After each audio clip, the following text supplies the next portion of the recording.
Como o pecado foi tirado do mundo? As pessoas confundem as obras da carne com o pecado que teve fim na cruz. O pecado era a transgressão da lei de Moisés. A lei, tendo sombra dos bens futuros e não a imagem exata das coisas, nunca pode, pelos mesmos sacrifícios que continuamente se oferecem a cada ano, aperfeiçoar os que a eles se chegam. Hebreus 10:1.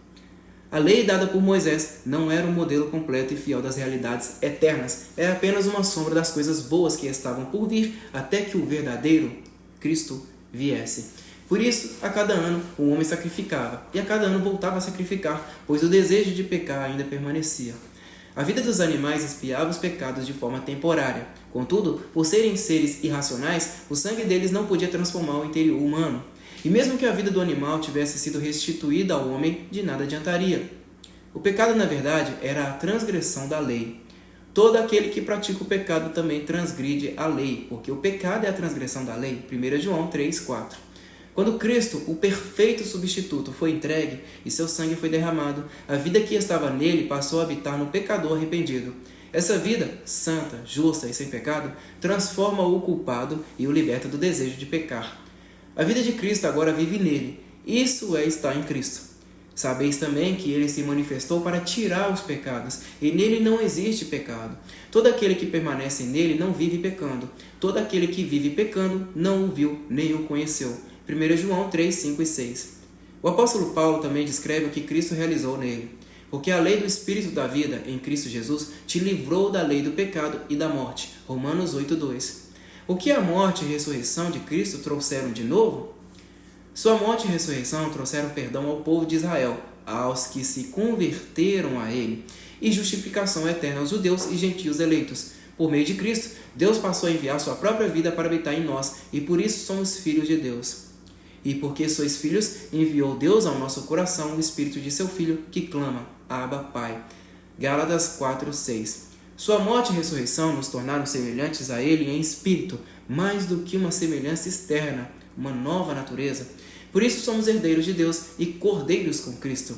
Ora, co-herdeiros com Cristo. Ora, se somos filhos, somos também herdeiros, herdeiros de Deus e co-herdeiros com Cristo. Romanos 8, 17. Paulo também fala aos judeus convertidos. Esta é a aliança que farei com eles depois daqueles dias, diz o Senhor. Porei no seu coração as minhas leis e sobre a sua mente as inscreverei, acrescenta. Dos seus pecados e das suas iniquidades jamais me lembrarei. Hebreus 10, 16 e 17. A anulação da lei e a redenção em Cristo. A lei, portanto, precisava ser anulada como sistema de justiça para dar lugar à nova aliança em Cristo. Ele nos redimiu da maldição da lei, tornando-se Ele mesmo maldição em nosso lugar. Cristo nos resgatou da maldição da lei, fazendo-se Ele próprio maldição em nosso lugar, porque está escrito, maldito todo aquele que for pendurado em madeiro.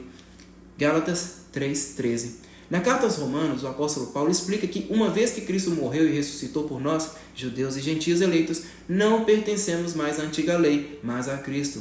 Assim, meus irmãos, também vós morrestes relativamente à lei por meio do corpo de Cristo, para pertencerdes a outro, a saber, àquele que ressuscitou dentre os mortos, a fim de que frutifiquemos para Deus. Romanos 7:4.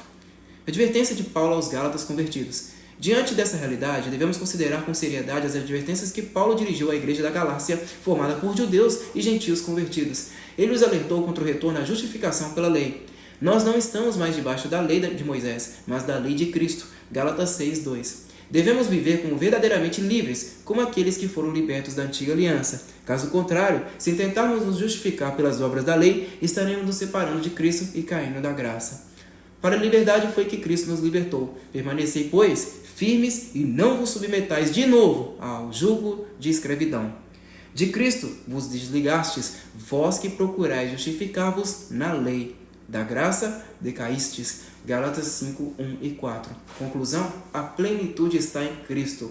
Observação final: não há nada nesta vida, por melhor, mais satisfatório ou mais excelente que pareça ser, que se compare a estar em Cristo. Você só encontrará a soma total de toda a perfeição nele, vivendo nele, pois tudo foi criado por ele e para ele.